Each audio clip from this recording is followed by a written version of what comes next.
ऋषि दयानंद का सारा पुरुषार्थ किस लिए? आप देखिए, उस व्यक्ति ने अपने जीवन में इतनी लंबी लंबी यात्राएं की। वो समय कौन सा था? हवाई जहाज का आविष्कार तो 1905 में हुआ, राइट ब्रदर्स के नाम से।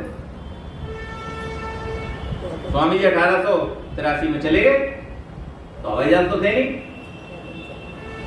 कारें थी, ट्रेन बहुत नाम मात्र को 1854 में पहली ट्रेन चली थी। थोड़ी बहुत स्थानों पे कुछ पटरियां बिछी हुई थी, बस इतना नाम मात्र को ट्रेन। नई सी बसें चलती थी। क्या था उस समय? तांगे, बग्गी इत्यादि। मैं जब कल शाम को आया तो बाहर जो फूल वाले भैया हैं वो मुझसे कह रहे, भाई साहब बड़ी तारीफ है आपकी। नहीं, हमारी क्या तारीफ है? जिन्होंने कार बनाई उनकी तारीफ है। हमें इसमें बैठ के कौन से पैर चलाने पड़ते, हाथ चलाने पड़ते, अपने आप चलती है ऑटोमेटिक गाड़ी। लेकिन कल्पना कीजिए उस समय की, जिस समय महर्षि दयानंद ने इतनी लंबी लंबी यात्राएं की। कहां नहीं गए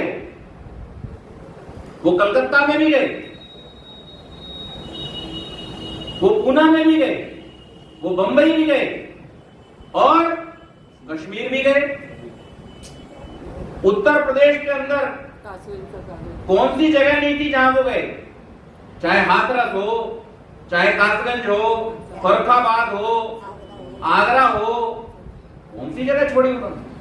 हापुड़ हो, हापुड़ आर्य समाज वालों ने बड़ा सुंदर स्वामी जी का चित्र के जब वो यहाँ आए थे लगा करके रखा। कौन सी एक छोटी बड़ी जगह उन्होंने छोड़ी? और इतना ही नहीं किया, इस देश में, इस देश की भाषा, इस देश की संस्कृति को बचाए रखने के लिए भी उन्होंने बड़ा पुरुषार्थ किया।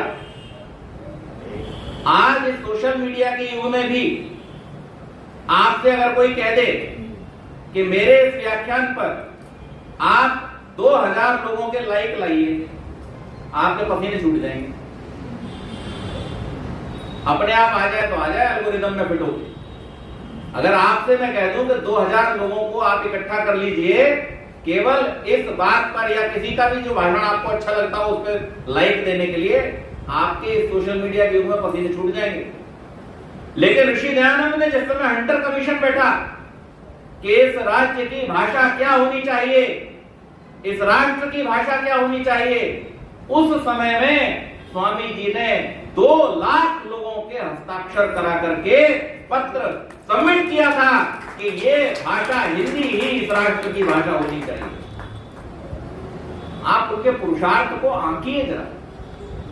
आज के युग में भी अगर आप आंकेंगे तो आपको लगेगा कि वो कितना दिव्य व्यक्तित्व रहा होगा,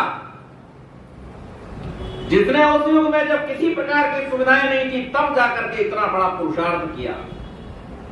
और उनका संपूर्ण पुरुषार्थ हमें आध्यात्मिक बनाने के लिए था कि हम अपने आप को आत्मबल से युक्त करके, क्या लिख रहे हैं वो, जब संध्या के और प्रार्थना के मंत्र आपको दे रहे हैं तभी देख लीजिए, समझ लीजिए उनकी भावना को। तीसरा मंत्र क्या कहते हैं?